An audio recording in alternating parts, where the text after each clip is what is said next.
নমস্কার বন্ধুরা, তোমরা সবাই কেমন আছো? আশা করি সবাই ভালো আছো।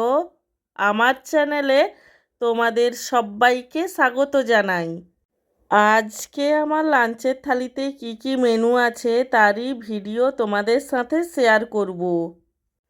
আজকে আমার লাঞ্চের থালিতে রয়েছে গরম গরম সাদা ভাত, তার সঙ্গে রয়েছে ঝুরি আলু ভাজা, মুগের ডাল, ডালের পরে রয়েছে একটি পাঁচমিশালি তরকারি, শাক, আলু, বেগুন, গাজর, মটরশুঁটি আর মাছের মাথা দিয়ে এই তরকারিটা বানানো হয়েছিল।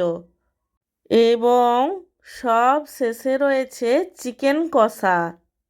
আমার আজকের এই লাঞ্চের থালির ভিডিওটি তোমাদের কেমন লাগলো সেটা কমেন্ট করে জানিও।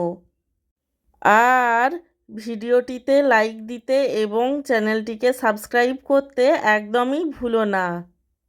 সব শেষে তোমাদের সবাইকে জানাই আমার তরফ থেকে অসংখ্য ধন্যবাদ ভিডিওটি দেখার জন্য।